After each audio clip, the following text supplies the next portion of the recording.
इस फिल्म की कहानी एक 40 साल के वर्जिन बुड्ढे की है जिसने अभी तक किसी के साथ गपागप नहीं किया है। इस अखिल भारतीय वर्जिन संघ के प्रेसिडेंट के कुंवारापन भंग करने के लिए उसके कुछ दोस्त प्रतिज्ञा लेते हैं, लेकिन वो अपने मिशन में कामयाब हो पाते हैं या नहीं, आइए जानते हैं। इस फिल्म का नाम है the 40 Years Old virgin.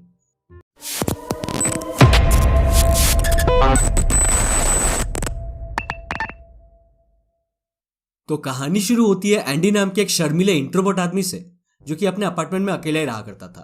Andy को video games and super heroes के एक्शन फिगर्स कलेक्ट करने का बड़ा शौक था और अपने इसी शौक को पूरा करने के लिए उसने अपने घर में काफी सारे एक्शन फिगर्स कलेक्ट करके रखे हुए थे। एंडी स्मार्ट टेक नाम के एक इलेक्ट्रॉनिक शॉप में एज ए स्टॉक सुपरवाइजर की नौकरी करता है।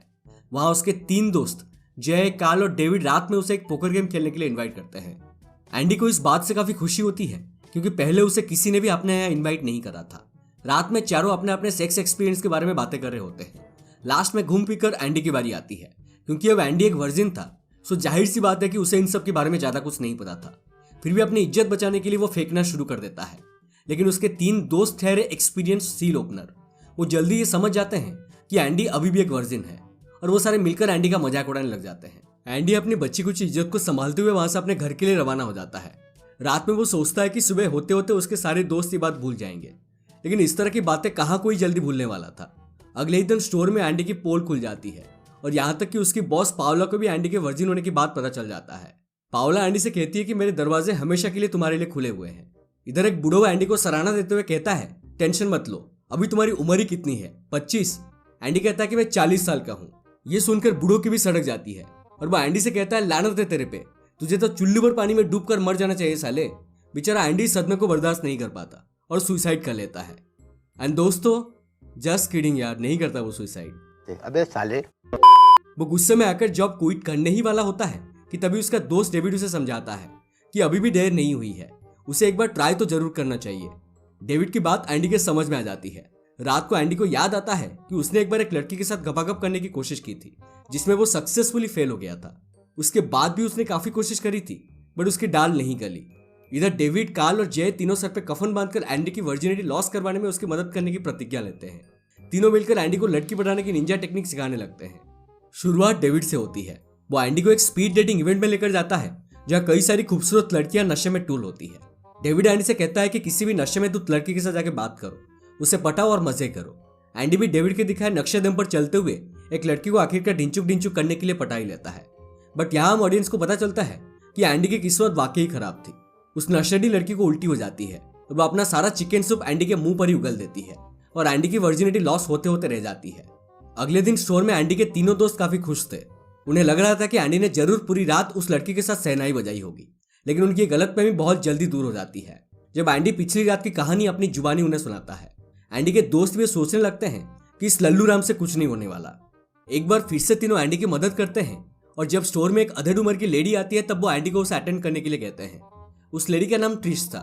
एंडी और ट्रिश की बातों ही बातों में दोस्ती हो जाती है और ट्रिश जाते जाते उसे अपना नंबर देते हुए जाती है। एंडी को यकीन नहीं होता है कि कोई लड़की उससे अपना नंबर भी दे सकती है। एंडी के दोस्तों को भी ये बात जानकर काफी खुशी होती है। वो कहते हैं कि चलो, इतनी मेहनत का कुछ तो फल मिला। एंडी जय से पूछता है कि क्या मैं तुम्हें हैंडसम लगता हूँ। जय कहता है कि हाँ, तुम बहुत हैंडसम हो, इसी वजह से तो तुम आज तक सिर्फ हैंडपंप चलाते ही रह गए। जय फिर एंडी की खूबसूरती बढ़ाने के लिए उसे एक ब्यूटी पार्लर में लेकर जाता है जहां एंडी की वैक्सिंग होती है। एंडी के चेस्ट पर काफी सारे बाल मौजूद होते हैं, जिन्हें देखकर ब्यूटिशियन कहती है, आप तो पुराने जमाने के अनिल कपूर लग रहे हो। एनीवे, वैक्सिंग शुरू होती है और उससे होने वाली दर्द से एंडी की फटके 4 हो जाती है। वो उस दर्द को झेल नहीं पाता और वैक्सिंग के बीच में उठकर वहां से चला जाता है। अगले दिन एंडी काल से कहता है कि मेरी मत मारी गई थी जो मैंने जय की बात सुनी। काल कहता है कि सिर्फ खूबसूरत दिखने से कुछ नहीं होता, कॉन्फिडेंस नाम की भी एक चीज होती है जिसकी तुम्हें बहुत जरूरत है। फिर एंडी उसे ट्रिश के बारे में बताता है। काल कहता है कि ट्रिश को पटाने से पहले तुम एक बार किसी और लड़की के ऊपर प्रैक्टिस करो, इससे तुम्हारा कॉन्फिडेंस भी बढ़ जाएगा। फिर वो उसे एक बुक स्टोर में ले जाता है जहां एंडी की मुलाकात वहां काम करने वाली एक बेथ नाम की लड़की से होती है। एंडी बेथ को अपनी बातों से इंप्रेस करने में कामयाब हो जाता है। रात में जय एंडी के प्रैक्टिस के लिए एक ट्रांसजेंडर प्रोस्टिट्यूट को भी बुक कर देता है, बट एंडी उस ट्रांसजेंडर को देखते ही वहां से भाग जाता है। इधर डेविड भी अपनी सनी लियोनी डीवीडी की कलेक्शन एंडी को देते हुए उसे मास्टरबेट करने के लिए बढ़ावा देता है। पहले तो एंडी कहता है कि मुझे इन सब चीजों की जरूरत नहीं है, वो डेविड के जाते ही वो उन डीवीडीज को देखना शुरू कर देता है। लेकिन इंट्रोवर्ट होने की वजह से उसका सनी लियोनी को देखने में मन नहीं लगता और वो पोगो देखना शुरू कर देता है।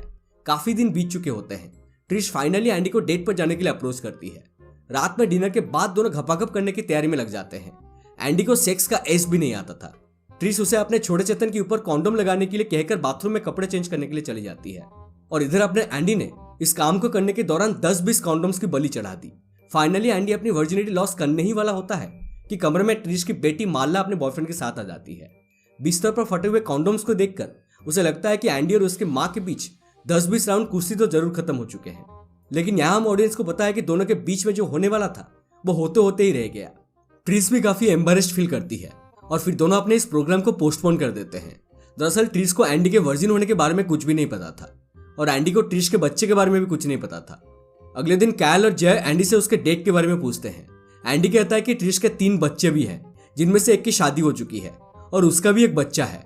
जय कहता है सो बेसिकली तुम एक दादी माँ को डेट कर रहे हो और सभी एंडी का मजाक उड़ाने लग जाते हैं। जय एंडी को इन सब फैमिली वाली चक्कर में ना फंसने की सलाह देता है पर एंडी उसकी एक भी नहीं सुनता। ट्रिश और एंडी अपने 28 डेट पर टपाटप करने का प्रोग्राम बनाते हैं और तब तक किसी भी प्रकार के सेक्सुअल एक्टिविटी से दूर रहने का फैसला करते हैं। ट्रिश फिर एंडी से उसके फ्यूचर गोल्स के बारे में पूछती है, जिस पर एंडी कहता है कि मैं अपनी एक स्टेरियो शॉप खोलना चाहता हूँ बट उसके लिए मेरे पास पैसा नहीं है। ट्रिश कहती है कि तुम्हारे पास जो एक्शन फिगर्स के कलेक्शंस है उसे तुम ईबे पर बेच क्यों नहीं देते, मैं उसके बदले में तुम्हें अच्छे दाम दिलवा सकती हूँ। एंडी भी इसके लिए राजी हो जाता है। एक दिन स्टोर में काम करने के दौरान डेविड एंडी के पास फोन लेकर आता है। ये ट्रिश का कॉल था। ट्रिश उसे अपने घर जल्द से जल्द आने के लिए कहती है। एंडी फटाफट अपने साइकिल में पेडल मारते हुआ ट्रिश के घर पहुंचता है, जहां ट्रिश और माला के बीच सेक्स को लेकर बहस हो रही थी। माला कहती है कि मुझे भी अपनी बॉयफ्रेंड के साथ अपनी वर्जिनिटी लॉस करनी है, मेरे सारे फ्रेंड्स ऐसा कर चुके हैं और सिर्फ आप ही है जो मुझे ऐसा करने से रोकती है। ट्रिश माला को अपनी कॉलेज लाइफ की एग्जाम्पल देते हुए समझाने की कोशिश करती है कि ये सब गलत है, बट माला ट्रिश की एक भी नहीं सुनती। मतलब सीरियसली गाइज, ये सारे स्टंट सिर्फ फिल्मों में ही किया जाता है और आप अपने पेरेंट्स के साथ सेक्स को लेकर बहस करने मत लग जाना, वरना एंड ऑफ द डे आपकी पिछवाड़े पर कुटाई ही होनी है। एंडी माला को फिर एक सेक्सुअल हेल्थ क्लिनिक में एक सेक्स थेरेपिस्ट के पास लेकर जाता है, जहां माला के अभी तक वर्जिन होने की बात जानकर वहां मौजूद सारे उसका मजाक बनाने लग जाते हैं। एंडी माला की साइड लेते हुए कहता है कि मैं भी अभी तक एक वर्जिन हूँ, बट उसकी इस बात पर कोई विश्वास नहीं करता। लेकिन माला एंडी द्वारा सेक्स को लेकर पूछे गए सवाल से ये समझ जाती है कि उसके होने वाला स्टेप फादर अभी तक एक वर्जिन है। एंडी माला से रिक्वेस्ट करता है कि वो इस टॉप सीक्रेट के बारे में किसी को भी ना बताए। माला पूछती है कि इस बारे में आप मॉम को बताने वाले हो। एंडी कहता है कि जल्द ही, मैं पूरी कोशिश कर रहा हूँ। इधर ट्रिश के कहे अनुसार एंडी अपने सारे सुपर हीरोज एक्शन फिगर्स को बेचने के लिए पैक कर रहा होता है कि तभी ट्रिश को अचानक एंडी के साथ टपाटप करने का कीड़ा काटने लगता है। वो एंडी को चूमना शुरू कर देती है और कहती है कि आज हमारा 28 डेट है, चलो टपाटप करते हैं। वो एंडी के ऊपर चढ़ जाती है, बट अपना एंडी अभी भी इन सब के लिए रेडी नहीं था। वो ट्रिश से कहता है कि अभी हमें पहले ये सारे टॉयज को पैक कर लेना चाहिए, नहीं तो घपाघप करने के दौरान ये सब खराब हो जाएंगे।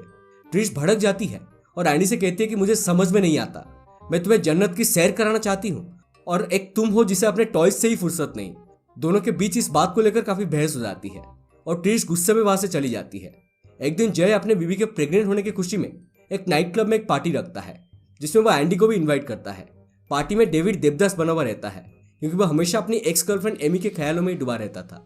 फिर कैल उसे समझाने की कोशिश करता है कि उसने बर्ना नाम की एक लड़की को सिर्फ इसीलिए स्टोर में हायर किया था ताकि वो उससे बात कर सके और एमी को हमेशा के लिए भूल जाए। इधर एंडी की मुलाकात एक बार फिर बेथ से होती है। बेथ थोड़ी देर चिटचाट करने के बाद एंडी को अपने घर ले जाती है, जहां वो उसको अपनी खतरनाक फैंटेसीज बताने लगती है, जिसे सुन के एंडी के फट के हाथ में आ जाती है। टपाटप करने से पहले बेथ बाथटब में नहाने लगती है और शावर के हैंडल की मदद से खुद को चरम सुख देना शुरू कर देती है। ये सब एंडी को काफी अजीब लगता है, क्योंकि उसने आज तक किसी लड़की को नग्न होकर नहाते हुए नहीं देखा था। एंडी का दिमाग घूमने लग जाता है और वह बाथरूम से बाहर आ जाता है। तभी वहां उसके तीनों दोस्त आ जाते हैं और उसे समझाते हैं कि जो वो ट्रिश के साथ कर रहा है वो सब गलत है। एंडी को भी अपनी गलती समझ में आ जाती है और वो अपने घर के लिए रवाना हो जाता है। इधर माला भी अपने माँ को समझाती है कि सिर्फ सेक्स ना करने की वजह से वो एंडी को छोड़ नहीं सकती। एंडी वाकई में एक अच्छा इंसान है। ट्रिश भी अपनी गलती के लिए माफी मांगने एंडी के घर जाती है। घर पहुंचने पर एंडी ट्रिश को अपने कमरे में देखता है, जो कि डेविड के दिए गए सनी लियोनी की डीवीडीज को चेक कर रही थी। वो सोचती है कि एंडी एक ठरकी है और अगर इस ठरकी से मेरी शादी हुई तो वो मेरी पुंगी बजा देगा। एंडी उसे समझाने के लिए आगे बढ़ता है, बट ट्रिश वहां से अपनी कार में बैठकर भागने लगती है। इधर एंडी भी अपनी साइकिल से ट्रिश की कार का पीछा करने लग जाता है। एंडी शॉर्टकट मारने की कोशिश करता है, बट रास्ता में मौजूद भाई की वैन से उसकी टक्कर हो जाती है और वो हवा में गुलाटी मारते हुए नीचे गिरता है। ट्रिश भी फटाफट से उसकी मदद करने के लिए वहां आ जाती है और यहाँ हम ऑडियंस को वही देखने मिलता है जो हम अक्सर देखते हुए आए थे। एंडी मरने से पहले अपनी वर्जिनिटी के बारे में फाइनली ट्रिश को बता देता है।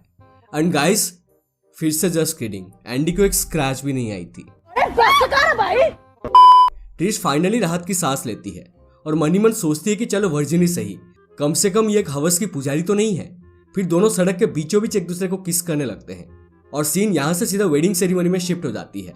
शादी के बाद दोनों अपनी सुहागरात मनाने एक होटल के कमरे में जाते हैं, जहाँ एक रामू काका कमरे की सफाई कर रहा होता है। रामू काका कहता है कि मुझे अभी 1 घंटा और लगेगा इस कमरे की सफाई करने में, आप लोग तब तक थोड़ा वेट कर लो। लेकिन अब कहाँ दोनों वेट करने वाले थे। एंडी कहता है कि तेरी सफाई गई तेल लेने, निकलता है कि दू अभी।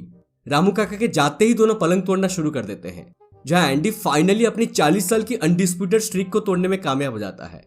और दोस्तों, इसी के साथ ये मूवी यहीं पर खत्म हो जाती है। तो ये थी द 40 इयर्स ओल्ड वर्जिन की पूरी कहानी। ये मूवी रिलीज हुई थी सन 2005 में और इसकी IMDb रेटिंग है 7.1 आउट ऑफ 10। उम्मीद करता हूं कि आपको ये एक्सप्लेनेशन पसंद आई हो। अगर पसंद आए तो प्लीज हमारे वीडियो को लाइक करें, शेयर करें और हमारे चैनल को सब्सक्राइब करके हमें सपोर्ट कीजिए और साइड वाला बेल आइकन को भी दबा दीजिए, क्योंकि हम ऐसे ही इंटरेस्टिंग एक्सप्लेनेशंस लाते रहते हैं। मिलते हैं अगले वीडियो में, तब तक stay safe and take care.